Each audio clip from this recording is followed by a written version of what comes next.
So now from Marrakesh, we're going to Istanbul, Turkey, where the IATA AGM is concluding today. We have joining us from there the Regional Vice President for Africa and Middle East of IATA, joining us to give us some highlights from the meeting. Mr. Kamil Al-Wadir joins us. Mr. Wadir, thank you so much for your time, and good morning. I think Turkey is 2 hours ahead of Nigeria.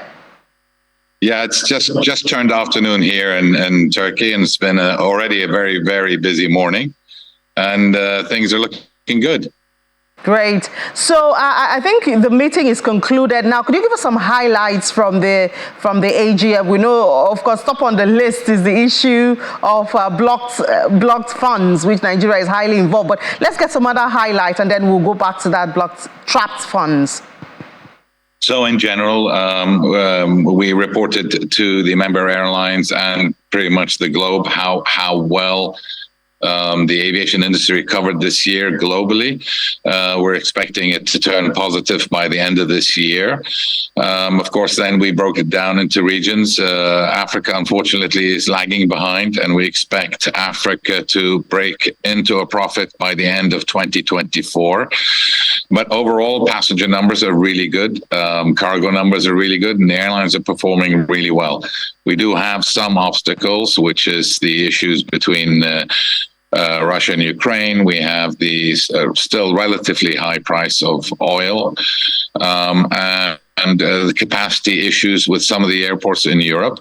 But in general, I think the aviation industry has demonstrated its resilience and managed to survive the coronavirus quite well, and has recovered very, very well this year. So when we go to this issue of trapped funds, which unfortunately Nigeria is leading, I think the top 5 that's owing about 63% of the funds to foreign airlines. So tell us what's the real picture with Nigeria, and what's IATA planning to do about it? So yeah, the block funds have reached about 812 million. So globally, this is about 38% of block funds in one country globally, and this is an extremely high number. I don't think we've ever had this before, and it needs to be tackled. Unfortunately, during our engagement last year, and as the old government was moving out and new governments coming in, everything paused. Since the 29th of last month, May, I think I'm looking forward to re-engaging with the entities in the new government, and I'm hopeful that they can understand the impact this will have on Nigeria in many areas, whether it is GDP or foreign investment and so on and so forth. It's going to damage Nigeria big time if this issue is not on the top of the priority list for the new government. So already there are talks of increase in ticket prices because of this. Help us to relate it. I know you said there are other consequences too if this continues. So ticket prices is supply and demand generally. Generally, that's the normal way of how you price a ticket. The airline has to make a profit, or is not going to operate that flight. In this case, you have the demand exceeding the supply because airlines are now weary of operating into Nigeria. That pushes the prices of the tickets up. And then, of course, if you consider 50% sales of tickets outside Nigeria and the other 50% inside Nigeria, and the airline needs the cash quickly to operate this next flight, but it's not receiving the cash from Nigeria, then the price is actually added onto the ticket to try to hopefully compensate for that loss. So you're hoping to get the attention of the new administration led by President Bola Tinubu.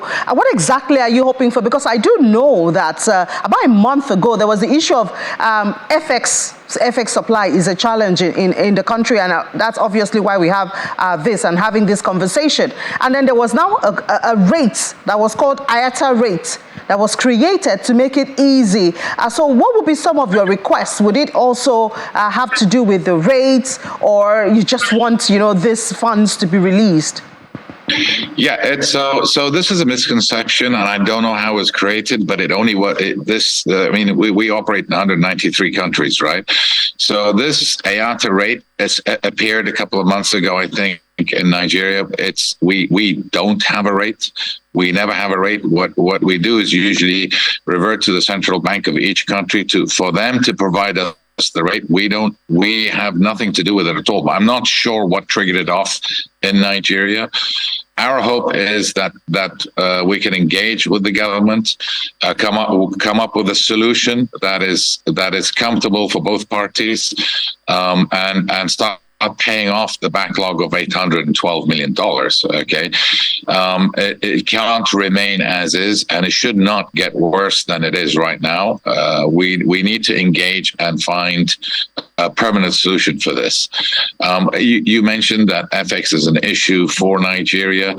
That does not mean that Nigeria doesn't have FX. They do have hard currency. It's just a priority that the government needs to do and calculate where these FX are going, and it's simply remanagement of its foreign exchange. So finally, now I'll let you go. I know you have a very tight schedule. If nothing is done in the near future, what could happen? I think if nothing is done, most of the airlines will pull out from Nigeria, and immediately people will say, "Oh, that's good for the Nigerian airlines, because then they can operate with no competition." But at the same time, once all the airlines pull out of Nigeria, they'll prevent the Nigerian airlines from operating too, which means that effectively the aviation industry will collapse in Nigeria, and there's a lot of foreign money coming into the country because of the aviation. And of course, there's a lot of people working in the aviation industry in Nigeria. The aviation industry contributes to Nigeria's GDP and so on and so forth. So this will be detrimental to Nigeria if the aviation industry collapses, and if a quick solution isn't found to handle the $812 million that's blocked. All right. Thank you so much for taking some time out of your busy schedule to speak with us. Regional Vice President for Africa and Middle East for International Air Transport Association, that's IATA, Mr. Kabil Al-Awidil. Thank you so much, and enjoy the rest of your day. Thank you very much.